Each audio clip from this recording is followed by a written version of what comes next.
जय हिंद दोस्तों, Indore defence academy के यूट्यूब चैनल पे आप सभी का फिर से स्वागत है। ठीक है, हम लोग लास्ट क्लास में क्या पढ़े थे, मैट्रिसेस पढ़ रहे थे। राइट। तो मैट्रिसेस के कंसेप्ट हम लोगों ने क्लियर किए थे। मैंने आपको काफी कंसेप्ट बताए थे मैट्रिसेस के कि मैट्रिसेस क्या होता है ना। और तो फिर वो आपको समझ में आ गए होंगे। उसके बाद हमने उसके एलजेब्रा में पढ़े थे, जैसे एडिशन पढ़ा था, मल्टीप्लिकेशन पढ़ा था, एडिशन पढ़ा था, सब्ट्रैक्शन पढ़ा था। अब हमें मल्टीप्लिकेशन पढ़ना बाकी था, तो हम वो आज से कंटिन्यू कर रहे हैं। ठीक है, फिर मल्टीप्लिकेशन पढ़ते हैं हम लोग किसका, मैट्रिसेस का। हम लोग स्टार्ट करते हैं मल्टीप्लिकेशन ऑफ मैट्रिसेस। कल हमने एडिशन पढ़ लिया था और सब्ट्रैक्शन पढ़ लिया था, राइट, कि भाई मैट्रिसेस का सम कैसे होता है और उनको सब्ट्रैक्ट हम कैसे करते हैं। अब हमें देखना है मल्टीप्लिकेशन ऑफ मैट्रिसेस। तो मल्टीप्लाई कैसे करेंगे देखते हैं। यदि कोई कांस्टेंट नंबर k है और यदि उससे हमें सपोज करो एक मैट्रिक्स दिया है A इज इक्वल टू 1 2 3 2 3 4 5 6 7, ये हमें कोई मैट्रिक्स दिया है, ये दिया हुआ है, राइट। तो इसमें किसी कांस्टेंट नंबर से यदि हम मल्टीप्लाई कर दें, k टाइम्स ऑफ A कर दें, सपोज करो वो नंबर 5 है, 1 2 3 2 3 4 5 6 7, क्लियर है। तो कोई कांस्टेंट नंबर यदि हम k से मल्टीप्लाई कर दें किसी मैट्रिक्स में, तो क्या होगा, उसके करस्पॉन्डिंग एलिमेंट्स में, पूरे मैट्रिक्स के दिए गए करस्पॉन्डिंग एलिमेंट्स, ये सारे क्या है, एलिमेंट्स हैं, not corresponding elements, all elements. Okay, तो ये जितने भी एलिमेंट्स हैं, कितने एलिमेंट्स है, 3x3 का मैट्रिक्स है, इसमें 9 एलिमेंट्स हैं। तो 3x3 का मैट्रिक्स है, इसमें 9 एलिमेंट्स हैं। तो ये जो 9 एलिमेंट्स हैं उसमें इस स्केलर क्वांटिटी यानी कि एक हमारा कांस्टेंट, इससे क्या हो जाएगा, मल्टीप्लाई हो जाएगा। तो ये इस टाइप से ओपन होगा। 5 का मल्टीप्लाई 1 में 5 हो जाएगा, ये 10 हो जाएगा और ये 15 हो जाएगा। तो किसी भी कांस्टेंट नंबर से मल्टीप्लाई हम मैट्रिक्स में इस टाइप से करते हैं, normal multiply, but each and every element. ये कितना हो जाएगा, 25, ये 30 और 35। तो हम सीख गए कि किसी स्केलर क्वांटिटी दी हो, है ना, कोई भी एक कांस्टेंट नंबर दिया हो और उससे हमें मैट्रिक्स में मल्टीप्लाई करना हो, तो हम क्या करेंगे, डायरेक्ट मल्टीप्लाई कर देंगे each and every element of a given matrix. ये हमें मैट्रिक्स दिया हुआ था, इसमें हमें किसी कांस्टेंट नंबर से मल्टीप्लाई करना था, राइट। तो क्या हुआ, 5, जैसे सपोज करो ये पूरा हमें मैट्रिक्स दिया हुआ है, इसमें हमें 5 का मल्टीप्लाई करना है। 5 भी हो सकता है, 2 भी हो सकता है, 3 भी हो सकता है, कुछ भी हो सकता है, ठीक है, कोई भी कांस्टेंट नंबर हो सकता है। तो मैं 5 में मल्टीप्लाई करने के लिए ईच एलिमेंट में मल्टीप्लाई कर दिया, तो ये क्या हो जाएगा, हमारा k टाइम्स ऑफ A हो जाएगा। क्लियर है। इसके बाद बात करते हैं, यदि दो मैट्रिक्स हमें गिवन है, एक मैट्रिक्स दिया है A 1 2 2 3 and another matrix B दिया हुआ है 2 3 3 1, इस टाइप के दो मैट्रिक्स हमें दिए हुए हैं और हमें निकालना है इन दोनों का मल्टीप्लाई, मतलब प्रोडक्ट, राइट। तो हम A इंटू B कैसे निकालेंगे, A इंटू B करने की इसकी प्रोसीजर जो है मैट्रिक्स की, इस टाइप से हम दो मैट्रिक्स लिख लेंगे, ठीक है। लेकिन इसमें एक चीज हमें क्लियर होना चाहिए, क्या, जैसे यहाँ तो ठीक है 2x2 का मैट्रिक्स दिया है, ये भी 2x2 का मैट्रिक्स है, ये भी 2x2 का मैट्रिक्स है, ठीक है। तो ये 2x2 का मैट्रिक्स है तो हम आराम से मल्टीप्लाई कर पाएंगे, बट एक कंडीशन होती है मल्टीप्लाई करने के लिए मैट्रिसेस में। वो कंडीशन क्या है मैं बता देता हूं पहले आपको। A इज इक्वल टू जो भी मैट्रिक्स दिया है, सपोज करो दो मैट्रिक्स A B का मल्टीप्लाई करना है, तो पहला मैट्रिक्स A हो गया, तो उसका ऑर्डर m इंटू n है, ऐसा हम मानते हैं। कितना दिया हुआ है, m इंटू n। और यदि कोई दूसरा मैट्रिक्स B है, ये A है और ये B है, इन दोनों का प्रोडक्ट करना है, तो A मैट्रिक्स क्या दिया है हमें, m इंटू n ऑर्डर का, और जो सेकंड है वो क्या है, n इंटू r ऑर्डर का। तो क्या होगा, इन दोनों का मल्टीप्लाई पॉसिबल है करना। क्यों, क्योंकि m इंटू n है, नंबर ऑफ रो m है और n क्या है, कॉलम। तो इसका जो कॉलम है वो इसके रो से मैच करना चाहिए। दो मैट्रिसेस का मल्टीप्लाई करने के लिए फर्स्ट जो हमारा मैट्रिक्स है उसका नंबर ऑफ कॉलम्स दूसरे वाले मैट्रिक्स के नंबर ऑफ रोज के इक्वल होना ही चाहिए, तभी जाके मल्टीप्लाई कर पाएंगे। तो यहाँ से जो रिजल्टेंट आएगा हमारा वो निकल के आएगा m इंटू आर, जो मतलब हमारा बाद में मल्टीप्लाई करने का मैट्रिक्स बनेगा वो किस ऑर्डर का बनेगा, वो बनेगा m इंटू आर। ये n नंबर ऑफ रोज है और यहाँ पे क्या है, ये नंबर ऑफ कॉलम है और ये क्या है, नंबर ऑफ रोज है, ठीक है। तो नंबर ऑफ रोज और नंबर ऑफ कॉलम इक्वल होना चाहिए। पहले वाले मैट्रिक्स के नंबर ऑफ कॉलम जितने हैं है ना, उसमें और सेकंड वाले में नंबर ऑफ रोज जितनी है वो क्या होना चाहिए, आपस में इक्वल होना चाहिए, तभी हम क्या कर पाएंगे, प्रोडक्ट कर पाएंगे। जैसे ये 2/2 का मैट्रिक्स गिवन है, अगर कोई मैट्रिक्स हमें दिया है 1/2 का, ये 2 और ये 3, 2 3 5, ये दिया हमें कोई मैट्रिक्स, लेट सपोज 3/1 का, 1/3 का, रो हमारी कितनी है 1 है और कॉलम कितने हैं 3 कॉलम है, ठीक है। तो अगर हमें इसका मल्टीप्लाई करना है किसी 3/2 मैट्रिक्स में,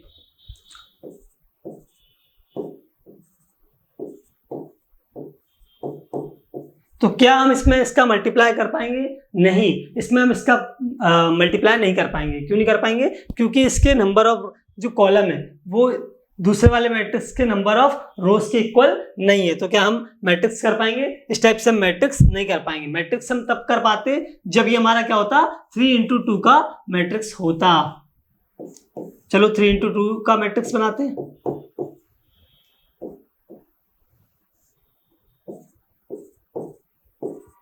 ये हो गया, ये हमारा 1x3 का मैट्रिक्स है, मतलब उसका ऑर्डर कितना है मैट्रिक्स का 1/3, ठीक है। और जो सेकंड मैट्रिक्स है हमारा वो क्या है 3/2 का मैट्रिक्स है।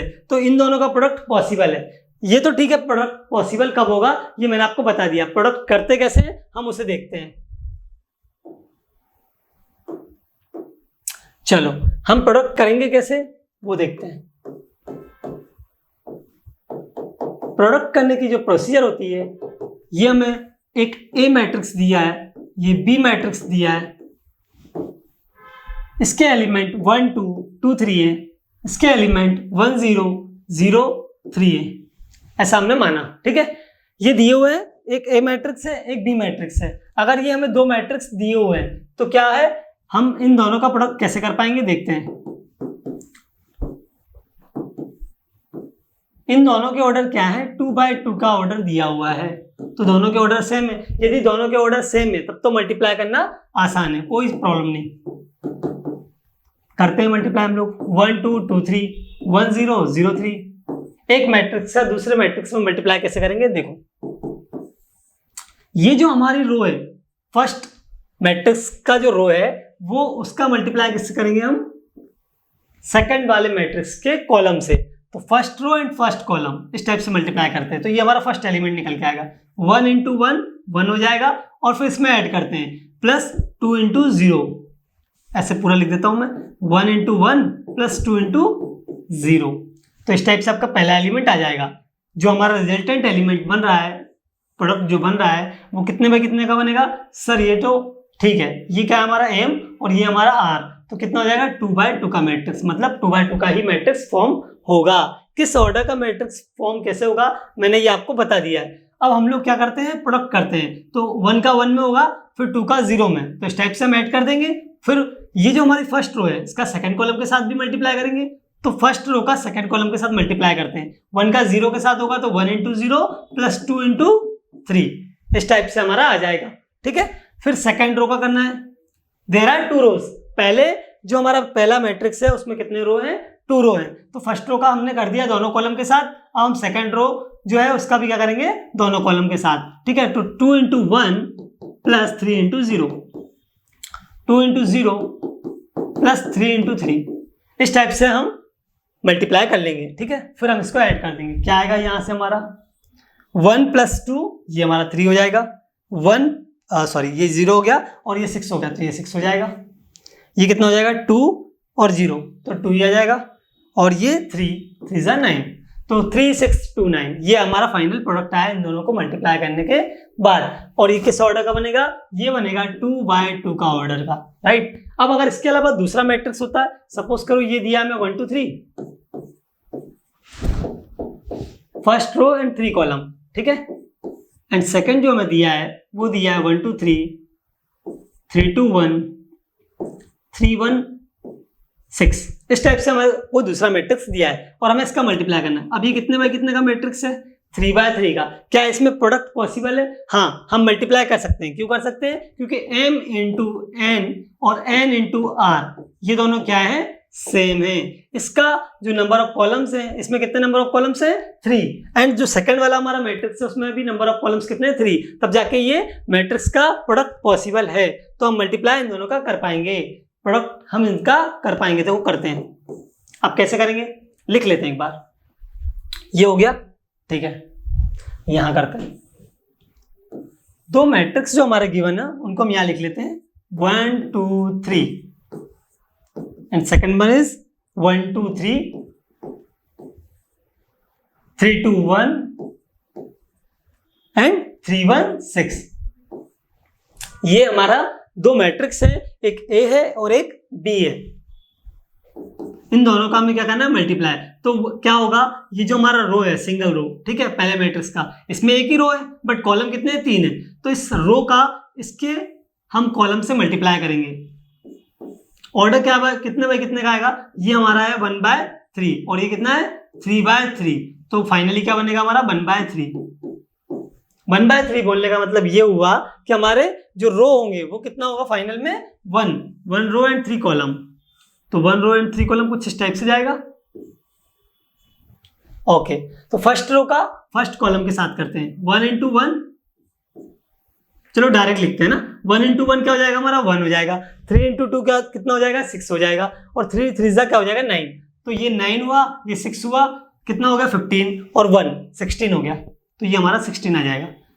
फर्स्ट रो का हमने मल्टीप्लाई करा सेकंड फर्स्ट वाले मैट्रिक्स का जो फर्स्ट रो है उसका मल्टीप्लाई किया सेकंड मैट्रिक्स के फर्स्ट कॉलम से, तो हमारा क्या निकल के आया 16। ये हमारा फर्स्ट एलिमेंट हो जाएगा। जो हमारा रिजल्टेंट मैट्रिक्स 1/3 का बनेगा उसका फर्स्ट एलिमेंट हमारा क्या हो जाएगा फर्स्ट रो का फर्स्ट कॉलम के साथ, फिर देन फर्स्ट रो का सेकंड कॉलम के साथ। तो ये कितना हो जाएगा 2 4 और 3, 2 + 4 + 3, ठीक है। तो कितना हो जाएगा 9, ये 9 हो गया हमारा, ठीक है। फिर यहां इससे करेंगे तो 3 + 2 + 18, तो 18 + 2 20 और 3 23, तो ये आ जाएगा हमारा 23। तो इस टाइप से आप प्रोडक्ट या मल्टीप्लाई मैट्रिक्स का कर पाएंगे। क्लियर है क्या? ओके, तो हमें ऑर्डर यदि सेम दिया है तो हम इजीली कर लेंगे मल्टीप्लाई। यदि ऑर्डर सेम नहीं दिया है तो इतना तो कंफर्म है कि हमारा ये n और ये n मतलब नंबर ऑफ इसके कॉलम और इसके नंबर ऑफ रो क्या होना चाहिए इक्वल। तो हम ये तो कंफर्म है कि मल्टीप्लाई कर पाएंगे, फिर भले वो कितना भी लंबा जाए, ठीक है। ओके, इसके बाद बात करते हैं प्रॉपर्टीज ऑफ मल्टीप्लिकेशन। चलो ये मैंने लिख दिया आप लोगों के लिए, properties of multiplication of matrices. इनकी बात करते हैं कि भाई कौन कौन सी प्रॉपर्टीज मल्टीप्लिकेशन में लगती है ना। मैट्रिसेस का जब भी मल्टीप्लिकेशन होगा तो उसमें कौन कौन सी प्रॉपर्टीज वर्क करेंगी हमारी। Matrix multiplication is not commutative in general. Generally हम क्या करते हैं, जैसे हमने ए का मल्टीप्लाई किया बी से, ए मैट्रिक्स का मल्टीप्लाई किया बी से और हमने किया बी का ए से, तो क्या ये दोनों सेम आएंगे? इन जनरल मतलब मोस्टली केस में ये होगा कि कभी सेम नहीं आएंगे, मतलब आता ही नहीं है। ऑलवेज क्या होगा हमेशा, ये हमारा A B does not equal to B A होगा, A B does not equal to B होगा। इसमें दिया है matrix multiplication is not commutative in general. Generally क्या होता है, ये पॉसिबल नहीं हो पाता, मतलब जनरली नहीं हो पाता। A B does not equal to B A. अगर आप कोई मैट्रिक्स लेते हैं, यहां ले लेते हम लोग, इसको रख कर देते हैं,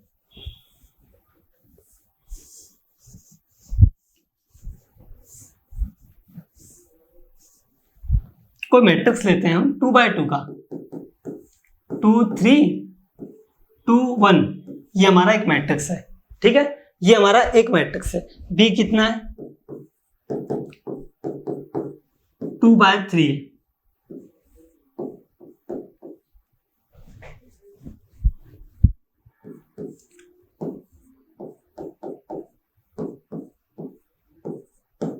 ये तो इस टाइप से हमें मैट्रिक्स दिए हुए दो, उनका हमें क्या निकालना है, ए बी निकालना है। तो हम ए बी निकाल के देखते हैं इसका और बी ए निकाल के देखते हैं, फिर देखते हैं क्या होता है, क्या ये इक्वल आते हैं, चेक करते हैं। ए इंटू बी करना है हमें, तो 2 3 2 1।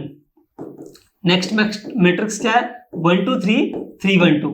क्या हम इनका प्रोडक्ट कर पाएंगे या मल्टीप्लाई कर पाएंगे? बिल्कुल कर पाएंगे। क्यों? क्योंकि इसके जो नंबर ऑफ कॉलम है वो उसके नंबर ऑफ रो के इक्वल है, तो मल्टीप्लाई तो करना पॉसिबल है। अब करते हैं, तो हमारा जो फाइनली ऑर्डर बनेगा वो कितने का, वही कितने का बनेगा 2/3 का। 2/3 मतलब नंबर ऑफ रोज 2 होंगे और कॉलम कितने होंगे 3 होंगे। ये हो गया। अब हम प्रोडक्ट करते हैं, तो 2 और 3, ये जो हमारा फर्स्ट रो है इसका फर्स्ट कॉलम से करेंगे पहले, तो 2 + 9 11 हो गया। क्लियर है। फिर 2 3 और 2 1, तो 2 2 जा 4 एंड 3 कितना हो जाएगा हमारा 7।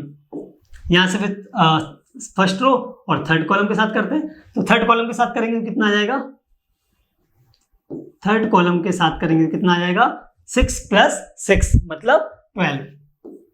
ठीक है, इसके बाद बात करते हैं 2 × 1 + 1 × 3 कितना हो जाएगा 5। फिर सेकेंड रो का सेकेंड कॉलम के साथ करते हैं 4 + 1 5, सेकेंड रो थर्ड कॉलम 6 + 2 8, ये आ गया।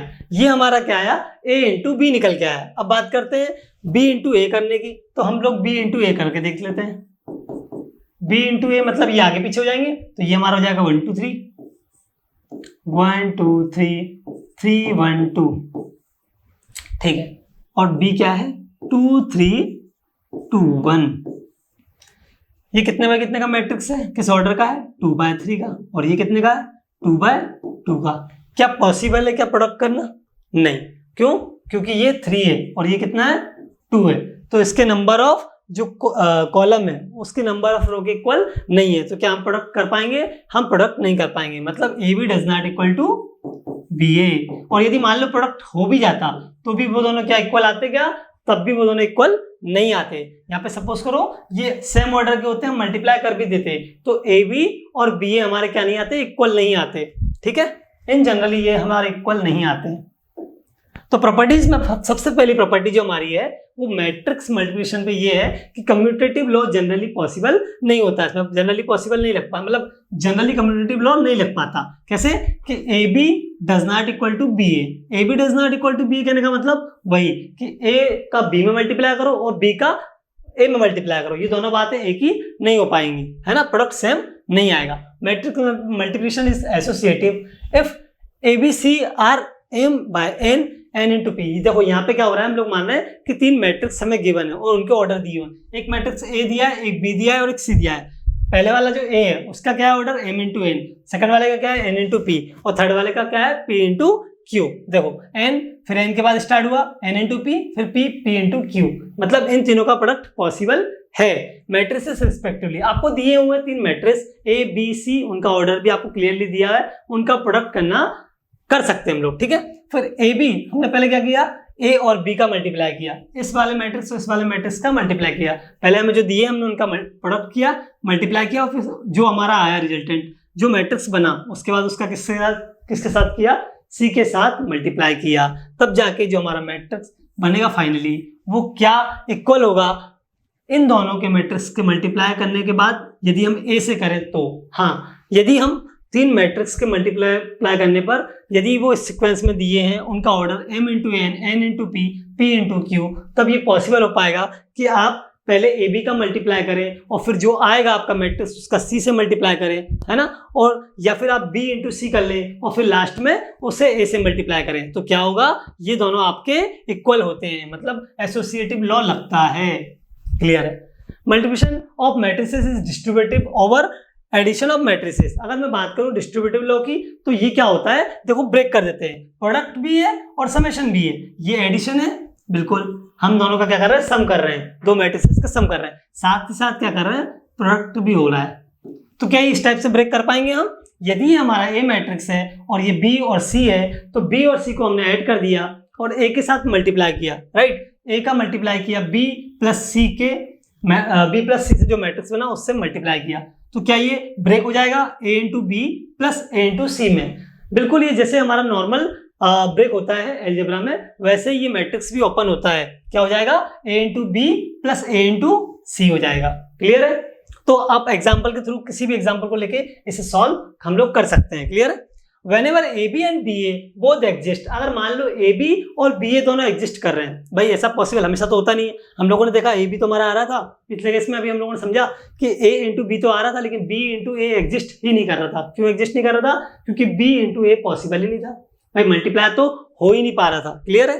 तो इस टाइप से उसका कहना है AB × BA both exist and are matrices of the same order. It is not necessary that AB is equal to BA. ये जरूरी नहीं है कि AB is equal to BA हो। तो वही बात हमने पहले समझी थी। आई क्या प्रॉपर्टी समझ में, नेक्स्ट प्रॉपर्टी की बात करते हैं। The product of 2 matrices may be a 0 matrix when none of them is a zero matrix. देखो क्या ऐसा पॉसिबल है कि हम दो मैट्रिक्स का मल्टीप्लाई करें और उनमें से एक भी हमारा जीरो मैट्रिक्स ना हो, तो क्या उन दोनों का प्रोडक्ट हमारा क्या आ जाएगा, जीरो मैट्रिक्स। हाँ ऐसा पॉसिबल है। कैसे, हम लोग एक मैट्रिक्स लेते हैं, सपोज करो मैंने एक मैट्रिक्स लिया 0 1 0 0, ये मैंने एक मैट्रिक्स लिया।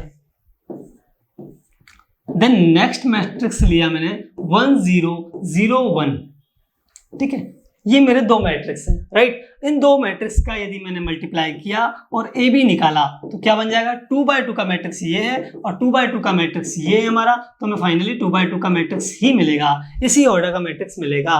तो इनका मल्टीप्लाई करेंगे तो फाइनली क्या बनेगा, ये 0 0 0 एंड 0। देखो अब ना तो ये जीरो मैट्रिक्स था ना ही ये जीरो मैट्रिक्स था, मतलब दोनों मैट्रिक्स हमारे क्या थे, नॉन जीरो मैट्रिक्स थे। बट क्या हुआ कि दोनों का प्रोडक्ट क्या आ गया, जीरो मैट्रिक्स। मतलब ये प्रॉपर्टी हमें ये समझाने की कोशिश कर रही है, मैं ये बताने की कोशिश कर रहा हूं आपको कि यदि दो मैट्रिक्स आपको दिए हुए हैं और उनका प्रोडक्ट क्या जीरो मैट्रिक्स आ सकता है, बिल्कुल आ सकता है। दो मैट्रिक्स का यदि हम मल्टीप्लाई करें तो वो जीरो मैट्रिक्स एग्जैक्टली बन सकता है। कभी कभी ऐसा पॉसिबल है, बिल्कुल है ना।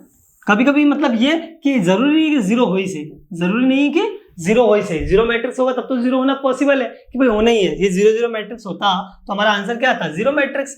बट यदि जीरो मैट्रिक्स नहीं है उस केस में भी क्या होगा, जीरो मैट्रिक्स हमारा बन सकता है। ये डिपेंड करेगा कि एलिमेंट्स क्या है, ऑर्डर क्या है, मैट्रिक्स क्या है, right.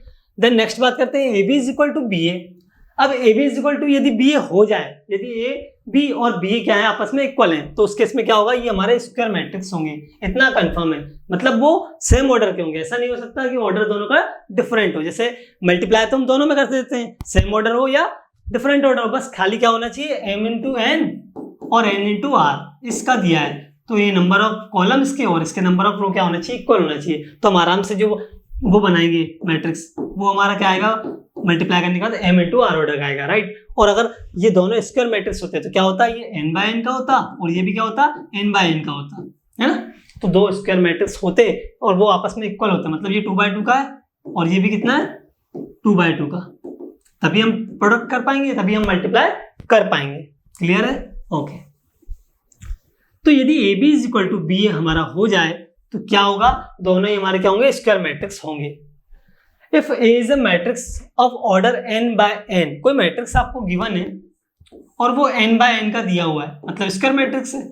m is equal to n मतलब स्क्वायर मैट्रिक्स है, 3/3 का हो सकता है, 4/4 का हो सकता है, 2/2 का हो सकता है। सपोज करो 2/2 का ले लिया हम लोगों ने, कितने में कितने का ले लिया, 2/2 का मैट्रिक्स, 2 3 1 2, ओके। ये हमने एक ए मैट्रिक्स को ले लिया, राइट। फिर वो क्या बोल रहा है, then A times of I N. A times of I N बोलने का मतलब ये हुआ हमारा कि ये हमारा ए मैट्रिक्स है, इसमें यूनिटरी मैट्रिक्स, कल मैंने बताया था आई एन क्या होता है, आई एन होता है आपका यूनिटरी मैट्रिक्स, जो कि क्या होता है 1 0 0 1। यदि 2/2 का है और 3/3 का लिखना है तो 1 0 0 0 0 1 0 एंड 0 0 1। इस टाइप से हमें 3/3 का भी लिखना है तो हम लिख पाएंगे क्या, आराम से लिख पाएंगे, 1 0 0 0 1 0 0 0 1। क्लियर है, तो ये हमारा 3/3 का मैट्रिक्स होता है। और ये यूनिटरी मैट्रिक्स कितने में कितने का है, 2/2 का। जितना आप ओपन करना चाहते हो, जिस ऑर्डर का दिया उस हिसाब से आई एन को उसके अकॉर्डिंग आप ओपन कर सकते हो। जैसे ये आई एन लिखा है, ये 2/2 का है, तो फिर हम 2/2 में उसमें ओपन कर पाएंगे। ये मैट्रिक्स ए 2/2 का दिया है और ये आई एन 2/2 का हमें करना है, तो दोनों का प्रोडक्ट पॉसिबल है, पॉसिबल तो है ही सही, साथ में करना भी है। तो हो क्या रहा है exactly, A times of I N, मतलब ए का मल्टीप्लाई करा हमने आई एन में, ए इंटू आई एन, इन दोनों का मल्टीप्लाई किया हमने तो क्या आया हमारा, निकालते हैं। 2 का 1 में किया और फिर 3 का 0 में, तो फाइनली 2 आना है फर्स्ट एलिमेंट, 2 3, ये 3 हो जाएगा, ओके। 1 0 तो ये 1 हो जाएगा फाइनली, और ये कितना हो जाएगा हमारा 2 हो जाएगा। इस टाइप से हमारा आया 2 3 1 2। क्या आया, इन दोनों का मल्टीप्लाई क्या आया, ए इंटू आई एन कितना आया, इतना निकल के आया। क्या ये पॉसिबल है कि हम इसमें इसका मल्टीप्लाई करें तो भी क्या है हमारा ये, मतलब ये प्रॉपर्टीज हमें ये कहना चाहती है, इसका कहने का मतलब ये हुआ कि क्या हुआ, किसी भी मैट्रिक्स का यदि हम यूनिटरी मैट्रिक्स से मल्टीप्लाई करेंगे तो हमें मैट्रिक्स कैसा मिल जाएगा, सेम मैट्रिक्स मिल जाएगा। कोई मैट्रिक्स ए दिया है आपको 2/2 का हो या 3/3 का हो, यदि आप उसमें आई एन से मल्टीप्लाई करते हैं तो आपका वही मैट्रिक्स सेम मिलने वाला है आपको। क्लियर है, ओके। तो ये हमारी प्रॉपर्टीज कंप्लीट हो गई। अब बात करते हैं ट्रांसपोज की। पहले ट्रांसपोज ऑफ अ मैट्रिक्स, हाँ ये प्रॉपर्टीज है, बट प्रॉपर्टीज से पहले हमें ट्रांसपोज पढ़ना है, तो मैं आपको ट्रांसपोज समझा देता हूं, उसके बाद हम उसकी प्रॉपर्टीज पे बात करते हैं। ट्रांसपोज क्या होता है, किसी मैट्रिक्स का ट्रांसपोज हम कैसे निकालते हैं। किसी मैट्रिक्स का ट्रांसपोज देखते हैं, यदि आपको कोई मैट्रिक्स ए दिया है 1 2 3 2 3 1 1 1 2, इस टाइप का कोई भी मैट्रिक्स दिया है 3x3 का, तो उसका ट्रांसपोज निकालने का मतलब होता है कि ए का ट्रांसपोज करने का मतलब होता है कि हम रो को कॉलम में कन्वर्ट कर दें और कॉलम को रो में कन्वर्ट कर दें। मतलब जस्ट इसको उठा के इसकी जो रो है उनको किस में ले आओ, कॉलम में ले आओ और एज इट इज रहने दो। ये क्या हो जाएगा 1 2 3, ये रो कॉलम में आ गई, ये रो को भी कॉलम में लाओ 2 3 1 1 1 2। तो ट्रांसपोज करने का मतलब ये हुआ कि हमने रो को किस में बदल दिया, कॉलम में बदल दिया। ये जो गिवन मैट्रिक्स था उसकी जो रो दी हुई थी उन्हें हमने किस में बदल दिया, कॉलम में। मतलब ये रो है और यहाँ के क्या बन गई, कॉलम बन गई। ठीक है, तो ये कितना हो गया 3/3। तो ट्रांसपोज कैसे निकालेंगे किसी मैट्रिक्स का, हम उसके नंबर ऑफ रोज को इस टाइप से वर्टिकल में मतलब कॉलम में कन्वर्ट करके लिख देंगे। और ऑर्डर क्या सेम रहेगा क्या, हाँ ये डिपेंड करता है कि वो किस ऑर्डर का दिया। जैसे मान लो 2/3 का दिया है, 2 3 1 1 2 3, ये क्या है आपका 2/3 का है। अब इसका ट्रांसपोज कीजिए, ये हमें एक मैट्रिक्स दिया है 2 3 1 1 2 3, कितने बाय कितने का, 2/3 ऑर्डर का। तो हम क्या करेंगे, इसका ट्रांसपोज निकालेंगे। ट्रांसपोज क्या आएगा हमारा इसका, ये देखिए इसका ट्रांसपोज क्या होगा 2 3 1, सॉरी ये हो जाएगा 2 3 1 1 2 3, कितने में कितने का बना, ये 3/2 का। तो ये तो ऑर्डर चेंज हो गया, तो मतलब ट्रांसपोज निकालेंगे तो ऑर्डर तो क्या हो जाएगा, चेंज हो जाएगा, क्योंकि हम रो को कॉलम में कन्वर्ट कर रहे हैं। तो यहाँ रो कितनी थी 2 थी और वहां कॉलम कितने थे 3 थे, तो उल्टा हो जाएगा, रो कॉलम में बन जाएगा, कॉलम रो बन जाएगा, 3/2 का हो जाएगा। यदि हमारा स्क्वायर मैट्रिक्स दिया हुआ है 1 0 0 1 और इसका मैं यदि ट्रांसपोज निकालना तो क्या आ जाएगा हमारा 1 0 0 1, सिमिलर आ गया। क्या आ गया, सिमिलर आ गया। इसका मतलब एक यूनिटरी मैट्रिक्स का यदि हम ट्रांसपोज निकालें तो क्या आएगा, वापस यूनिटरी मैट्रिक्स आएगा। किसी यूनिटरी मैट्रिक्स IN को दिया हुआ है मान लो, उसका ट्रांसपोज निकालें तो क्या आएगा, यूनिटरी मैट्रिक्स ही हमें मिलेगा, है ना। तो इस टाइप से आपने ये ऑर्डर क्या हो गया, चेंज हो गया। और अगर ऑर्डर आपका सेम है 2/2 का है 3/3 का, मतलब स्क्वायर मैट्रिक्स है, तो हमेशा ट्रांसपोज भी किस में मिलेगा, हमारा स्क्वायर मैट्रिक्स ही बनेगा। किसी भी स्क्वायर मैट्रिक्स का ट्रांसपोज हमें क्या मिलता है, एक स्क्वायर मैट्रिक्स ही मिलता है। और किसी भी नॉन स्क्वायर मैट्रिक्स मतलब रेक्टेंगुलर मैट्रिक्स इस टाइप से, है ना, ये भी हॉरिजॉन्टल मैट्रिक्स एक टाइप से। क्यों, क्योंकि इसमें ये it's looks like a horizontal, ये हॉरिजॉन्टल के जैसा दिख रहा है ना। इसमें नंबर ऑफ कॉलम्स ज्यादा है नंबर ऑफ रोज की तुलना में, इसलिए हमारा ये हॉरिजॉन्टल मैट्रिक्स हो गया 2/3 का। और ये जब ट्रांसपोज हुआ इसका तो ये किस में दिखने लग गया, ये दिखने लग गया वर्टिकल मैट्रिक्स में, है ना।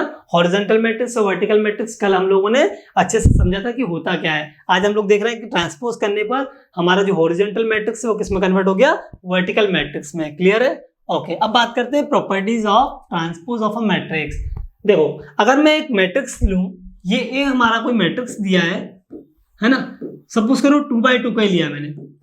अब मैंने 2/2 का मैट्रिक्स लिया 1 2 2 3, इसका यदि मैं ट्रांसपोज करता हूं, क्या करता हूं, ट्रांसपोज। तो ए ट्रांसपोज निकालना तो आप लोग सीख गए, रो को कॉलम बनाना है, सिर्फ सर रो को क्या करना है, कॉलम बनाना है। तो हमारा तुरंत क्या मिल जाएगा, transpose of a given matrix. जो भी मैट्रिक्स आपको दिया उसका यदि ट्रांसपोज निकालना तो आप क्या करेंगे, रो को सीधा कॉलम बनाएंगे और उस हिसाब से ऑर्डर लिखेंगे और क्या बोलेंगे कि ये हमारा ए ट्रांसपोज निकल गया, राइट। अब मैं इसका फिर से ट्रांसपोज करूं यदि, तो ए ट्रांसपोज का भी ट्रांसपोज करूं, मतलब यदि हमें कोई मैट्रिक्स ए दिया है उसका हमने ट्रांसपोज किया तो हमारा ए ट्रांसपोज निकल के आया। और अगर हम उसका फिर से ट्रांसपोज कर दें तो क्या ये वापस से हमें वही मैट्रिक्स मिल जाएगा।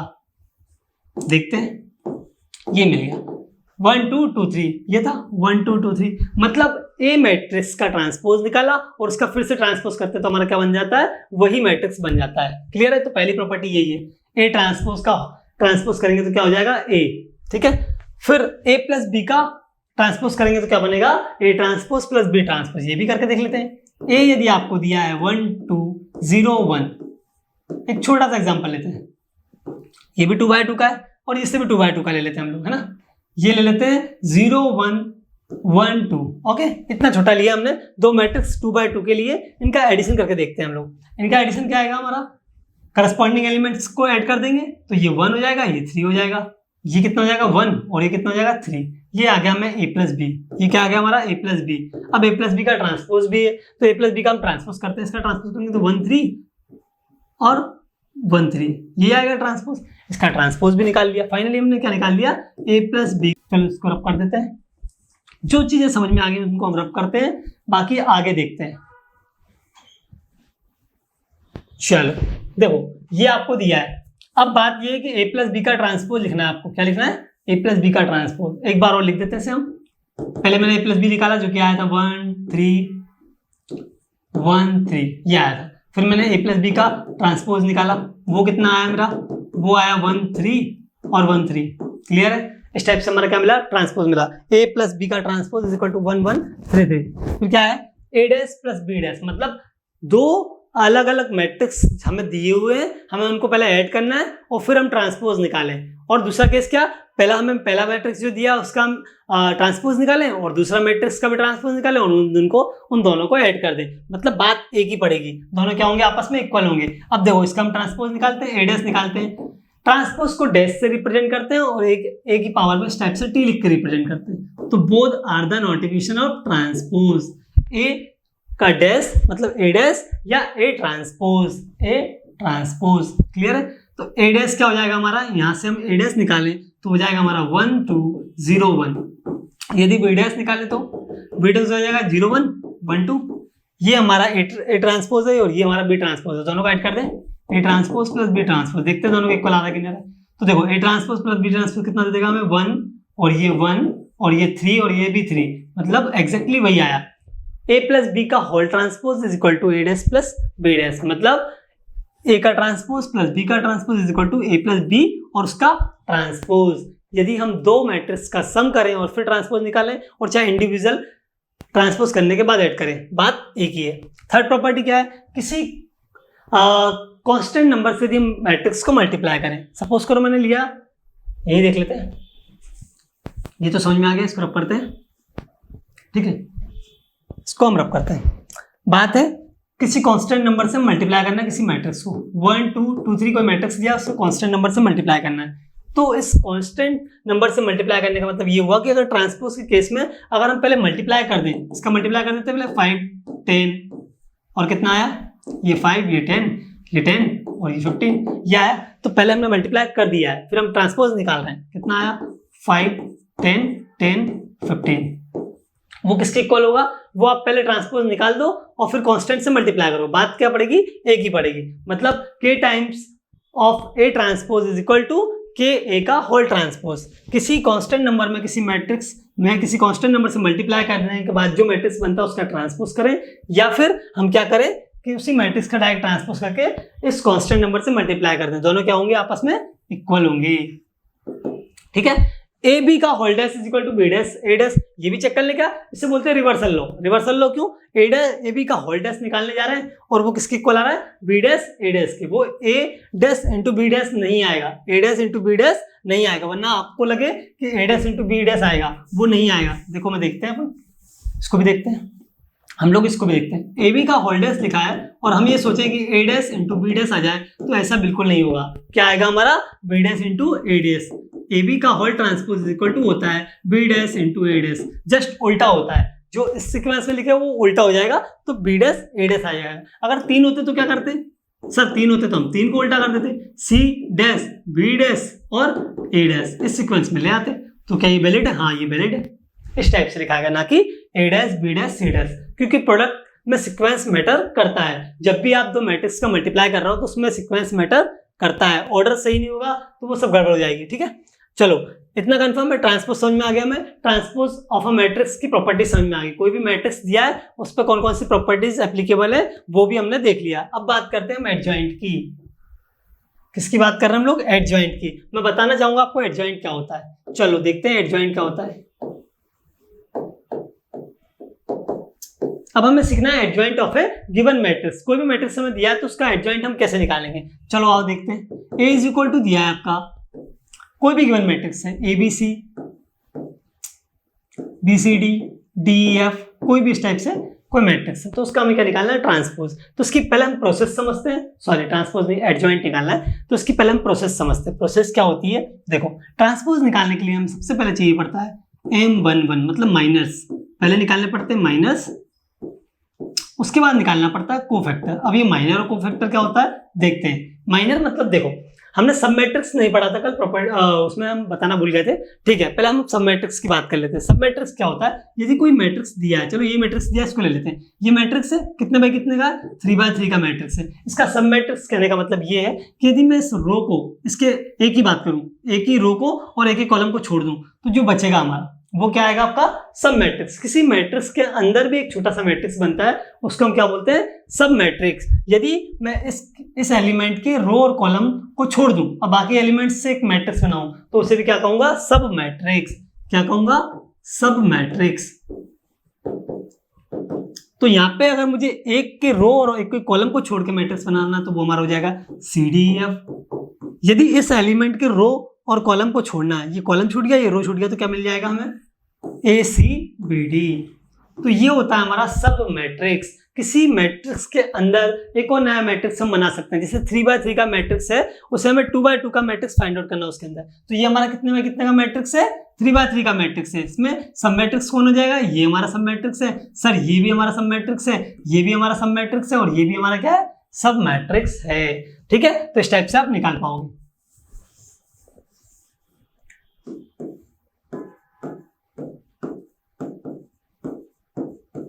चलो, तो इस टाइप से आप निकाल पाओगे। सब मैट्रिक्स समझ में आ गया। सब मैट्रिक्स की बात करना है माइनर और कोफैक्टर्स की। तो पहले माइनर्स की बात कर लेते हैं, उसके बाद कोफैक्टर्स की बात करते हैं। माइनर्स को हम दिखाते हैं M से, है ना। तो यदि फर्स्ट रो के फर्स्ट एलिमेंट का निकालना है, ये हमें कोई मैट्रिक्स दिया है, इसका पहले रो का पहले कॉलम का हमारा जो एलिमेंट है वो क्या हो जाएगा, ये हो जाएगा first row and first column. A हो जाएगा हमारा first row and first column का एलिमेंट, राइट। तो पहली रो और पहले कॉलम में ए। तो यदि हम ए की बात करें तो ए के हमें यदि माइनर निकालना है तो माइनर कैसे निकालेंगे हम, बिल्कुल इसकी रो और कॉलम के एलिमेंट्स को छोड़ के जो एक मैट्रिक्स बनेगा वो क्या हो जाएगा हमारा माइनर CDEF। माइनर के बाद बात करें M11 तो निकाल लिया आपने, अब M12 भी निकाल के एक बार देख लेते हैं। 12 कैसे निकालोगे आप, ये पहला रो और सेकंड कॉलम, ये first row and second column, ये फर्स्ट रो और सेकंड कॉलम में आ गए। यहाँ पर रो छोड़ो और कॉलम छोड़ो, क्या बचेगा BDDF। ये आ गया हमारा माइनर। अगर मैं पूछूं M33 कैसे निकालेंगे तो आप निकाल लोगे, हाँ सर हम निकाल लेंगे। क्यों, क्योंकि हम प्रोसीजर पता है, रो और कॉलम को छोड़ना है, जो बच्चा वो सब मैट्रिक्स होगा उसी को लिखना है, वही क्या हो जाएगा हमारा माइनर ABBC। तो इस टाइप से आप क्या निकाल पाए, माइनर्स निकाल पाए। तो इस टाइप से 9 एलिमेंट्स हैं। यदि आपके किसी गिवन मैट्रिक्स में यदि आपके 9 एलिमेंट्स हैं तो माइनर्स भी कितने निकलेंगे, 9 माइनर्स निकलेंगे। M11, M12, M13, तो मैं डायरेक्ट उसी फॉर्मेट में लिख देता हूँ, क्या निकलेंगे माइनर्स निकलेंगे। M11, M12, M13, M21, M22, M23, M31, M32, M33, मतलब ऑल एलिमेंट्स के पहले हम माइनर निकालेंगे। ये हम M11 फाइंड आउट कर लेते हैं पहले, ठीक है। फिर हम M12, फिर M13। अच्छा, मैट्रिक्स के फॉर्म में नहीं लिखना है हमें, एक चीज और क्लियर कर देता हूं मैं, मैट्रिक्स के फॉर्म में नहीं लिखना है हमें, किसके फॉर्म में लिखना है, डिटर्मिनेंट के फॉर्म में लिखना है, राइट। सब मैट्रिक्स तो मैंने समझा दिया, वो तो ठीक है, बट इस केस में क्या होगा, जब हम क्या निकालेंगे एडजॉइंट निकालेंगे, तो उस केस में हमें क्या लेना है, डिटर्मिनेंट लेना है, मैट्रिक्स नहीं लेना है, डिटर्मिनेंट लेना है। तो ये भी क्या हो जाएगा, डिटर्मिनेंट हो जाएगा हमारा। तो इसको डिटर्मिनेंट कर लेना, ओके ठीक है। अब बात करते हैं कोफैक्टर निकालने की। मैट्रिक्स के माइनस के बाद आती है बात कोफैक्टर निकालने की। कोफैक्टर को हम डिनोट करते हैं किससे, C से। और कोफैक्टर कैसे निकालते हैं, C इज इक्वल टू -1 की power I plus J M11 M12 या जो भी है Mij, ठीक है। इस टाइप से हम पहला रो पहले कॉलम का एलिमेंट लिया है तो इस टाइप से लिख देंगे। अब मैं बात करूं, यदि मुझे फर्स्ट रो फर्स्ट कॉलम, मतलब ये जो दिया है A, इसका माइनर निकालना है पहले और फिर क्या निकालना है, कोफैक्टर। पहले हम माइनर निकालते हैं। माइनर कैसे निकलेगा, देखो इसका माइनर निकालना है A का, तो हो जाएगा CD और EF। ये निकल गया सर हमारा M11। तो M11 निकालना सीख गए। अब हमें क्या निकालना है, कोफैक्टर। तो C11 कैसे निकालेंगे, C11 निकालने का फॉर्मूला क्या होगा, -1 I प्लस J और M11। मतलब -1 की पावर हम I प्लस J क्यों ले रहे हैं, क्या हो रहा है कि कहीं हमें नेगेटिव मिलेगा कहीं पॉजिटिव मिलेगा, तो वो किस बात पर डिपेंड करेगा, किस रो के किस कॉलम में है, मतलब किस रो में और किस कॉलम में। i प्लस जे यदि हम ऐड करते हैं और वो हमारा ऑड नंबर आता है, क्या आता है, ऑड नंबर, तो ये हमारा क्या मिलेगा, माइनस में मिलेगा, कोफैक्टर हमारा कैसा आएगा, नेगेटिव आएगा। और यदि हमारा i प्लस जे का समेशन ऑड नंबर आता है तो क्या हो जाएगा, ये पॉजिटिव हो जाएगा। तो कुल मिला के कहीं नेगेटिव आता है कहीं पॉजिटिव आता है, वो प्लेस किस बात पर डिपेंड करते हैं, इस पे किस रो में है किस कॉलम में है, राइट। तो उस चीजों को लेके हमने डायरेक्ट ये जनरल, इन जनरल हम C11 निकालेंगे तो कैसे निकालेंगे, -1 की power i plus J m11 ऐसे कोफैक्टर निकालेंगे। इससे क्या है, हमें कंफ्यूजन नहीं होगा, फिर तो हम डायरेक्ट करने लग जाएंगे जब सीख जाएंगे कि यहाँ कहाँ माइनस लगाना है कहाँ प्लस लगाना है, किस प्लेस पे माइनस आएगा किस प्लेस पे प्लस आएगा आपका, ठीक है। तो आप m11 C11 निकाल लोगे, इस टाइप से आपके टोटल 9 तो क्या निकलेंगे, minus m11 m12 m13 m21 m22 m23 m31 m32 m33, ये तो क्या निकलेंगे आपके माइनस। इसके बाद क्या निकालोगे आप, कोफैक्टर्स, कोफैक्टर्स भी कितने निकलेंगे, 9, C11 C12 C13 C21 C22 C23 C31 C32 and C33, इस टाइप से 9 माइनस और 9 आपके क्या निकलेंगे, आपके कोफैक्टर निकलेंगे। फिर क्या करेंगे आप, फाइनली एडजॉइंट निकालना है आपको। तो एडजॉइंट निकालने के लिए पहले हमने माइनर पढ़ा, माइनर कैसे निकाला मैंने आपको बताया, फिर कोफैक्टर पढ़ा, कोफैक्टर कैसे निकालेंगे वो भी बताया। अब क्या करेंगे फाइनली एडजॉइंट निकालने के लिए, हम एडजॉइंट निकालने के लिए क्या करेंगे, ये जो हमारा कोफैक्टर निकल के आया है इस कोफैक्टर का क्या कर देंगे, ट्रांसपोज, इस कोफैक्टर का क्या कर दीजिए, ट्रांसपोज। तो इस कोफैक्टर का जो हमारा ट्रांसपोज होगा वो ये हमें क्या देगा, एडजॉइंट ऑफ ए, मतलब कोई भी मैट्रिक्स ए दिया है उसका हमें एडजॉइंट निकालना है। तो हम क्या करेंगे, पहले माइनर निकालेंगे, माइनर के बाद कोफैक्टर निकालेंगे और कोफैक्टर का ट्रांसपोज निकाल देंगे, उसी को हम क्या बोलते हैं, उसी को हम बोलते हैं एडजॉइंट। क्लियर है क्या इतनी बात, ओके। कोई एग्जांपल लेके हम क्या माइनर निकालना सीखे, ओके। तो हम एक एग्जांपल लेते हैं और उसके थ्रू माइनर निकालना सीखते हैं।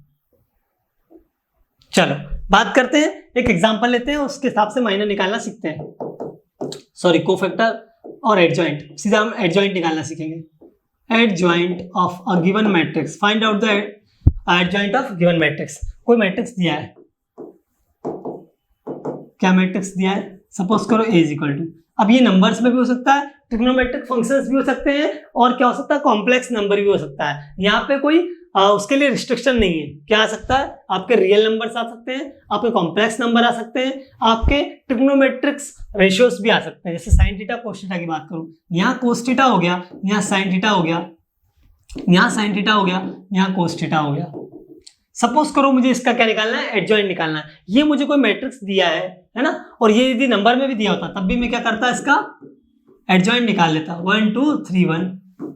अब इस टाइप से दो एग्जांपल है हमारे सामने, पहला ट्रिग्नोमेट्रिक रेशियोज में दिया है, दूसरा रियल नंबर्स में दिया है। तो हम कैसे निकालेंगे इसका एडजॉइंट, देखो प्रोसीजर, पहले M11 निकालेंगे, है ना, एक मैट्रिक्स M बनाना है जिसके क्या निकालना है, M11 M12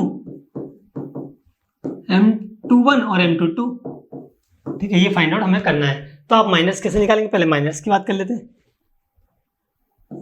यदि मैं माइनस की बात करूं, M11 निकालना है, तो M11 कैसे निकालूंगा, रो और कॉलम को छोड़ दूंगा और फिर जो आएगा वो हमारा क्या हो जाएगा, M11। तो M11 आपका क्या निकल के आया, कोस थीटा, नॉर्मली लिख दीजिए उसे, क्या लिख दीजिए, कोस थीटा।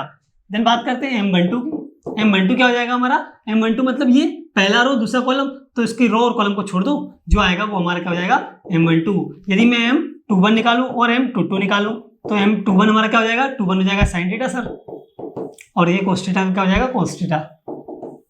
मतलब इस टाइप से हमारे ये M11 M12 M21 M22 निकल गए। अब हमें क्या निकालना है, अब हमें निकालना है C11 C12 C21 and C22।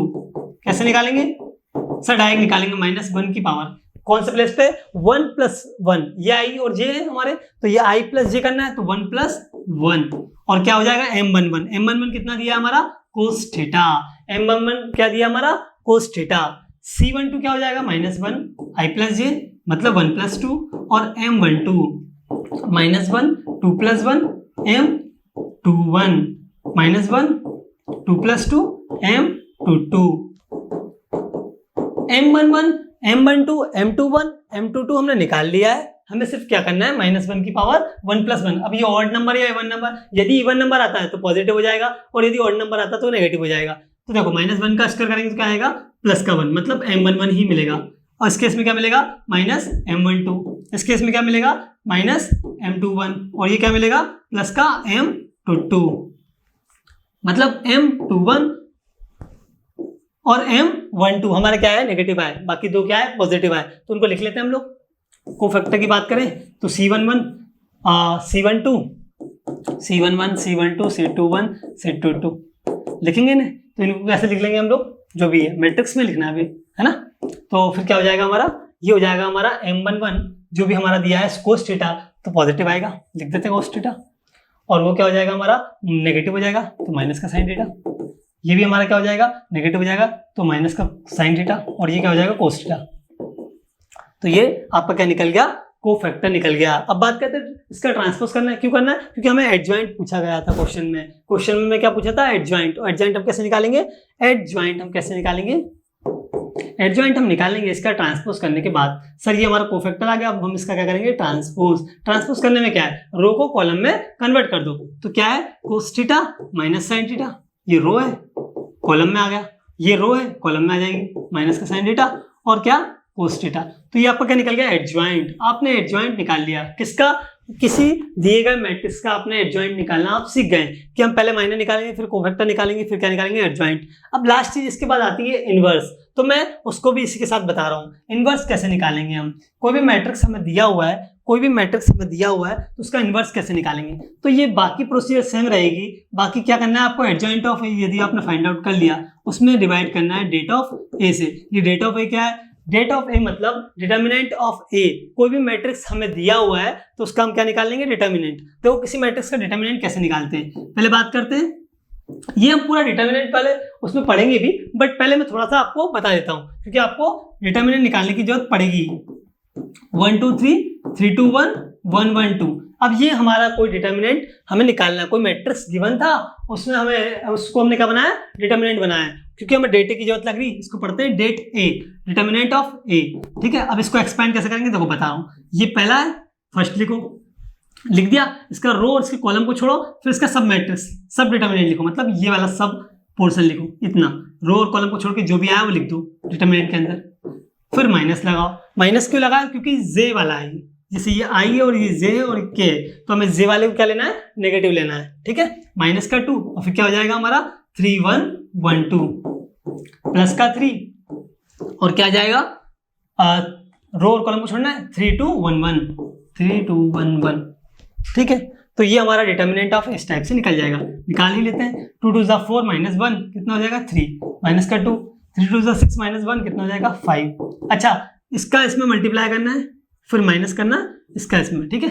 मतलब इन दोनों का प्रोडक्ट करना है, 2 1 1 2, इन दोनों का, इसका इसमें फिर इसका इसमें, तो इन दोनों में से इन दोनों को माइनस करना है, इन दोनों के प्रोडक्ट करेंगे, फिर जो आएगा उसका माइनस करेंगे इन दोनों के प्रोडक्ट के साथ, तो कितना आएगा 3। तो इस टाइप से करते जाएंगे हम, 3 1 3 हो जाएगा और ये माइनस का 2 मतलब कितना हो जाएगा 1 हो जाएगा। इस टाइप से हम इनको ऐड कर लेंगे, फाइनली जो भी आएगा हमारा आ जाएगा। तो डिटर्मिनेंट इस तरह से हम निकाल लेंगे।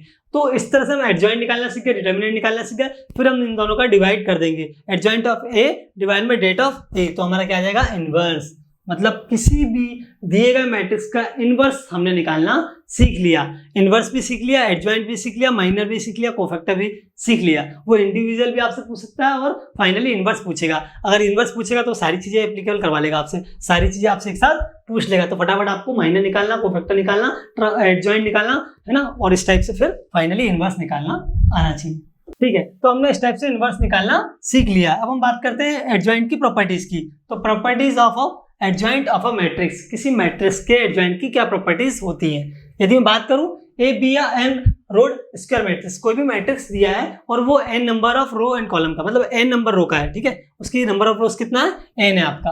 तो अगर मैं बात करूं कि हम उसका एडजॉइंट ऑफ ए निकालें, कोई मैट्रिक्स से उसका एडजॉइंट ऑफ ए निकालें और फिर उसमें मल्टीप्लाई करें ए ही मैट्रिक्स से, तो क्या वो इक्वल हो जाएगा ए टाइम्स ऑफ एडजॉइंट ऑफ ए। पहले हम मतलब पहले हम एडजॉइंट निकाले मैट्रिक्स का और उसमें ए से मल्टीप्लाई करें, और पहले हमारा जो मैट्रिक्स दिया उसका एडजॉइंट निकाल के फिर हम मल्टीप्लाई करें, तो क्या ये दोनों इक्वल होंगे? हाँ, ये दोनों क्या होंगे? इक्वल होंगे। ये दोनों आप इक्वल निकालेंगे जब भी आप किसी मैट्रिक्स का एडजॉइंट निकाल के उस मैट्रिक्स में मल्टीप्लाई करें या उस मैट्रिक्स का उसका एडजॉइंट से मल्टीप्लाई करें, बात एक ही है। और ये हमारा क्या हो जाएगा, det of a into I N. अच्छा, डिटर्मिनेंट ऑफ ए आ रहा है यहाँ पे, डिटर्मिनेंट कैसे निकालेंगे मैंने आपको बता दिया है, ठीक है, आपको मालूम है। Adjoint of A B is equal to adjoint of B into adjoint of ए।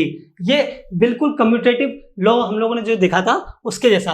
कैसा, ए इंटू बी, ये उल्टा हो रहा है, एडजॉइंट ऑफ बी है ना, तो एडिटिव ये हो जाएगा हमारा adjoint of B into adjoint of A. मतलब एडजॉइंट ऑफ ए बी निकालना है हमें, तो वो हमारा adjoint of A into adjoint of B नहीं आएगा, वो हमारा क्या आएगा, सीक्वेंस उल्टा हो जाएगा। मतलब बी से स्टार्ट करेंगे, यदि ए बी सी है तो वो सी से स्टार्ट करेंगे। मतलब वैसे ही करना है हमें जैसा हमने अभी प्रॉपर्टीज में पढ़ा था। तो adjoint of A B is equal to adjoint of B into adjoint of A होता है।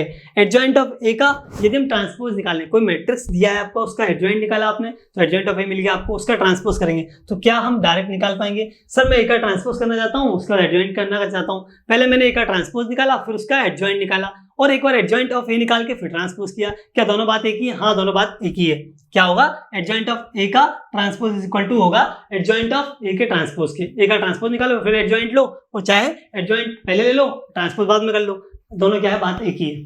ठीक है, देन नेक्स्ट बात करते हैं। Adjoint of A is equal to det A की power n minus 2 into A, where A is a non singular matrix. Non singular और singular matrix क्या होता है, देखो अगर कोई मैट्रिक्स से हम डिटर्मिनेंट निकालते हैं और वो क्या आ जाता है हमारा जीरो, कोई किसी भी मैट्रिक्स का यदि हम डिटर्मिनेंट निकालते हैं और वो आता है जीरो, इसका मतलब हमारा जो गिवन मैट्रिक्स है वो कैसा मैट्रिक्स होगा, सिंगुलर मैट्रिक्स। और नॉन सिंगुलर कब होगा, जब डिटर्मिनेंट ए निकाले हम और वो क्या आ जाए, does not equal to zero, मतलब क्या होगा, नॉन सिंगुलर मैट्रिक्स। तो नॉन सिंगुलर मैट्रिक्स यदि है तो क्या हो जाएगा, ये पॉसिबल है। मतलब adjoint of A is equal to det A की power n minus 2 into A हम लिख पाएंगे कब, जब हमारा ए क्या होगा, नॉन सिंगुलर मैट्रिक्स। मतलब हमने पहले चेक किया कि वो सिंगुलर है कि नॉन सिंगुलर, तो हमने पहले डिटर्मिनेंट निकाला, कोई भी मैट्रिक्स हमें दिया है, हमने उसका डिटर्मिनेंट निकाला और वो क्या आ गया, जीरो के इक्वल नहीं आ रहा, मतलब कोई भी एक नंबर आ रहा है, जीरो नहीं आ रहा है, तो क्या हो जाएगा, वो नॉन सिंगुलर मैट्रिक्स। तो उस केस में हम ये लिख पाएंगे adjoint of adjoint into A is equal to det of A की power n minus 2 into A. मतलब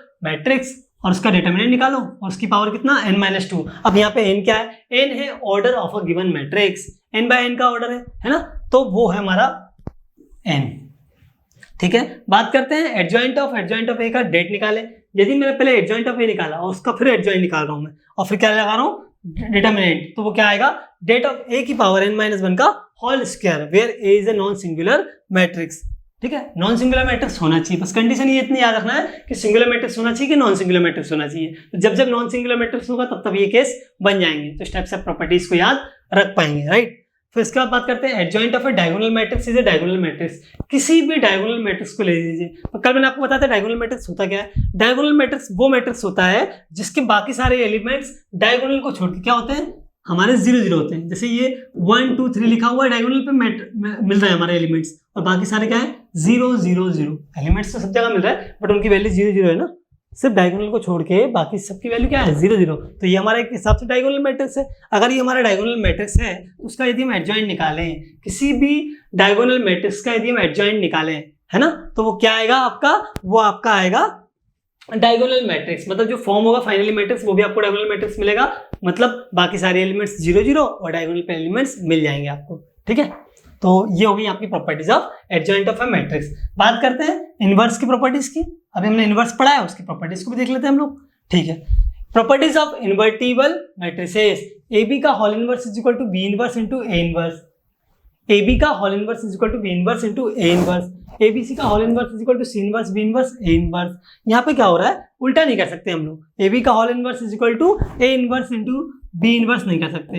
ए बी का होल इनवर्स निकालना है और वो A inverse into B inverse हो जाए। ऐसा हमें लगता है ना कंटिन्यूएशन में होना चाहिए, बट ऐसा नहीं होता। होता क्या एग्जैक्टली, ए बी का आप इनवर्स निकालें, पहले ए एक मैट्रिक्स है, बी एक मैट्रिक्स है, उन दोनों का प्रोडक्ट करें, उसका इनवर्स निकालें फाइनली, तो वो किसके इक्वल आएगा, B inverse into A inverse. Individual यदि हम इनवर्स निकालें तो बस उल्टा मल्टीप्लाई करना पड़ेगा हमें, ना कि A inverse into B inverse निकालना पड़ेगा। हमें क्या निकालना पड़ेगा, B inverse into A inverse. तो B inverse into A inverse कर देंगे आप, तो क्या आ जाएगा आपका ए बी का होल इनवर्स। तो इस टाइप से प्रॉपर्टी को याद रख पाएंगे कि ए बी का whole inverse is equal to B inverse A inverse लिखते हैं। ए बी सी का whole inverse is equal to, just उल्टा करना है, ए बी सी है तो सी से स्टार्ट करो, सी बी ए आ जाएगा, C inverse B inverse A inverse. इसके बाद करते हैं बात एडजॉइंट ऑफ ए का डिटर्मिनेंट निकालने की। एडजॉइंट ऑफ ए ने हम कोई मैट्रिक्स ए दिया है, उसका एडजॉइंट निकाला, फिर उसका डिटर्मिनेंट निकाला, तो किसके बराबर आएगा, डेट ऑफ ए की पावर n माइनस 1, मतलब डिटर्मिनेंट की पावर n माइनस 1। वहां पे n क्या आपका ऑर्डर है, n क्या आपका ऑर्डर, कितने बाय कितने का स्क्वायर मैट्रिक्स आपको दिया है। सपोज करो 3x3 का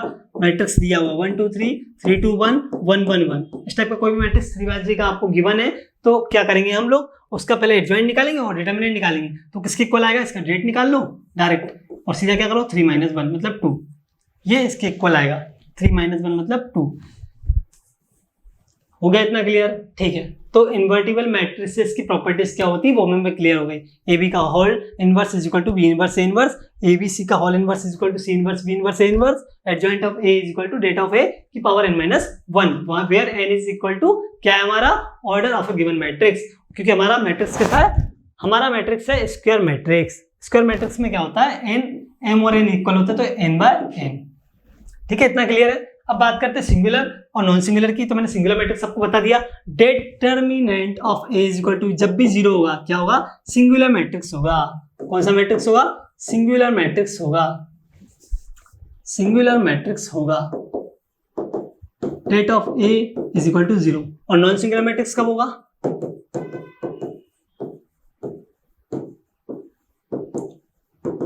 जब det A does not equal to 0 आता है। अब यहीं पे आगे हम लोग ट्रांसपोज पढ़ लिया, तो हम बात करते हैं सिमेट्रिक मैट्रिक्स की और इसकी सिमेट्रिक मैट्रिक्स की। इसके बाद जो हमारा मैट्रिक्स आता है वो आता है सिमेट्रिक मैट्रिक्स। सिमेट्रिक मैट्रिक्स क्या होता है देखते हैं। यदि कोई मैट्रिक्स ए है उसका मैं ट्रांसपोज निकालूं, क्या करूं, ट्रांसपोज निकालूं और वापस से वही मैट्रिक्स मिल जाए, तो इस कंडीशन को यदि फुलफिल करे तो क्या कहेंगे हम लोग कि हमारा मैट्रिक्स क्या है, सिमेट्रिक मैट्रिक्स कहलाएगा। ए कोई मैट्रिक्स है उसका यदि हम ट्रांसपोज करें और वापस से वही ए मैट्रिक्स हमें मिल जाए, तो इसका मतलब जो हमारा मैट्रिक्स ए है वो क्या है, सिमेट्रिक मैट्रिक्स है।